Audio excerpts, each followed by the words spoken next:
Spider-Man versus Venom. It's one of the best rivalries in all of comics. But with these two versions of the character, MCU Spider-Man and Sony Venom, well, who's ultimately coming out on top here? And really, is this fight even gonna be close? Let's get into it. So starting out, let's take a look at their strength and power. Peter Parker was just an ordinary kid until the day he gained amazing powers from a spider's bite.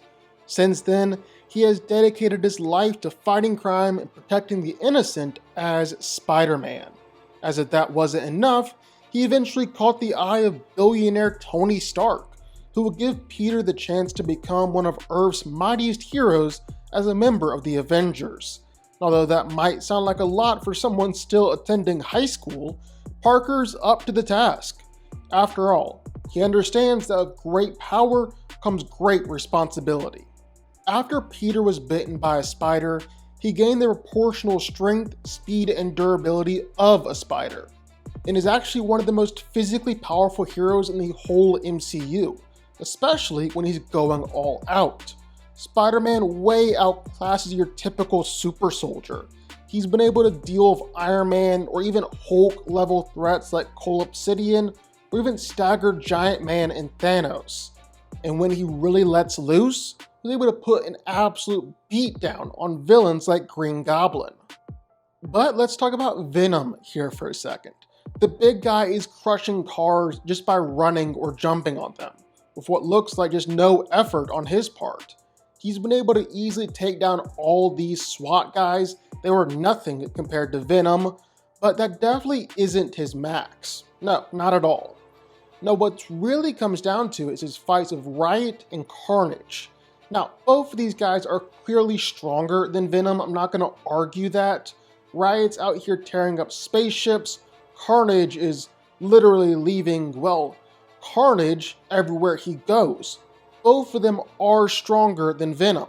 I know it, you know it, even Venom knows it. But the thing is, Venom still puts himself out there, still faces up to the challenge, even when he definitely doesn't want to. You know what? He did well each time, put up a good fight each time, got his hits on Riot, was evenly matching him, even held the upper hand at the start there of Carnage, before Carnage ate the priest and got a power up. Basically what I'm saying here is that Venom might not be as strong as them, but he's within that same tier, around that same level. That's definitely enough to say that he's around the same level as Spider-Man. However, unlike in the comics, I can't actually say that Venom is stronger than Spider-Man. At the best, with everything that they've shown us, well, they're just relative equals. But then what about durability? Well, Spider-Man is also surprisingly tough, like taking grenades to the face, kinda tough. Grenades that normally vaporize the average person and turn them into just a skeleton. He really takes an all-out beatdown from the Sinister Five? Seriously, was it really that hard to include one more villain here? Pete has been straight up run over by a train. He's been legit shot with missiles and has been absolutely blasted backwards by all sorts of punches and attacks over the years. Some pretty high powerful punches and attacks too, like coming from the likes of Giant Man or even Thanos himself. Seriously, you can't put Spider-Man down. This version of Spider-Man in the MCU definitely knows how to take a punch. And just like any good version of Spider-Man, well, he also knows how to keep on getting back up after the punch. He's ridiculously hard to put down. But here, well, durability definitely has to go to Venom though. No doubt about it, he's tougher out of the two. Like for starters, he's bulletproof. Like all around, just completely bulletproof. Seriously, cannot stress this enough. Dude doesn't even give two F's about bullets. On top of that, Venom's been battered away a couple hundred feet, was hit with a freaking nasty heel stomp, then launched back again another couple hundred feet. Took it all. Then he took all sorts of attacks from Carnage too, was thrown and hit and trashed all around by that guy. And that's not even mentioning his healing factor. See here, perfect example, where he was stabbed through the heart and literally all over and lived. Or here, where he healed from this crash. Or what about when Carnage stabbed him like 30, 40, 50 times and Venom kept on fighting, even survived being burned alive by a massive fireball. And if Eddie is injured outside of the symbiote, well, you know that Venom can instantly heal him, even bring him back to life. That's a healing factor like Wolverine or Deadpool. Venom is definitely taking the edge when it comes to durability and toughness. Again, no question. But where Spider-Man definitely has to shine is in his speed and agility. The man is easily the best acrobat, the most agile character in the whole MCU. He can dip and dodge around in a fight like it's nothing, easily reacting to bullets or missiles or lightning or anything that you send his way. The man is straight dang near impossible to tag in a fight, especially when you factor his spider sense into the mix. This Peter Tingle is now highly tuned and advanced, to the point where he can pick up on Green Goblin's personality shifts. And so he's able to easily dodge most all attacks before that attack is even thrown his way. Now Venom is pretty fast himself. He's able to move faster than bullets on a routine basis, even catch them in his mouth.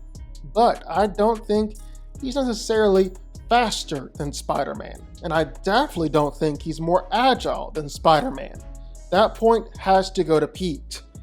Spider-Man also wouldn't be really Spider-Man without his trusty web shooters, which he can use to fire out a whole wide assortment of different types of webs and instantly web people up or simply just easily move across the city. But I don't really think that Spider-Man's webs can necessarily compare to everything the Venom symbiote can do. The symbiote is plenty handy in just all the versatility that it can bring to the fight.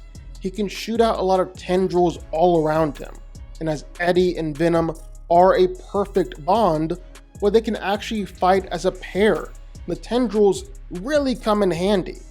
However, Venom definitely does prefer to keep things up close and personal, have physical fights, and eat people by the end. So, who's ultimately coming out on top here? Who's gonna win it all? Well, for starters, you don't want to discount Spider-Man and all the skill and experience that he has in fights. Sure, Venom is seriously powerful, but facing off against aliens and powerful supervillains and whole gangs of supervillains and fighting in wars and against armies of mindless robot killer drones and maniacal alien warlords with a lust for genocide. Spider-Man has been around the block once or twice before, and you definitely can't discount the type of advantage that experience can give somebody. He definitely has an advantage here. Venom also has some pretty clear disadvantages, that he's weak to fire and loud noises. The problem for Pete is, I really don't think he's going to be able to generate a loud enough noise or big enough explosion to actually beat Venom with it. Like in the first movie, Venom was able to survive this absolutely massive explosion, even though he was weak to fire. I guess since Eddie and Venom's bond has grown over the years, while Venom is getting tougher and tougher to his weaknesses. We can see this. In the first movie, Venom was knocked back by a plane passing overhead. In the third movie, he was able to transform into Venom while literally on the side of an airplane. I don't think Spider-Man is creating explosions or noises bigger than that. And then it's just simply Spider-Man's strength and durability versus Venom's strength and durability. And while their strength might be relatively similar, their durability is not. Now, Spider-Man can definitely take a punch. We saw that in his fight with Green Goblin, but it also clearly wears on him, and his durability has limits. Again, we saw that in his fight with Green Goblin. Venom is definitely tougher and can take a lot more attacks. It's going to be really, really hard for Spider-Man to put him down with just his fists. And while Peter does have the edge with speed and agility, it's not enough. You'd have to say that Venom isn't landing any hits, and that's just not realistic here. Venom is going to land his hits, they're going to injure Spider-Man, and it's not entirely clear that Pete's punches are enough to put Venom down. In fact, I don't even think it's really that close. Venom wins. But what do y'all think? Sound off in the comments down below. I know you're gonna have thoughts and feelings on this one for sure. If you stuck around this long and made it to the end of the video, that's amazing. Thank you so much for watching and for supporting us. And if you want to go subscribe, well, go subscribe. You're gonna see more videos like this one every single week. I'll see y'all then. I'll see y'all next time.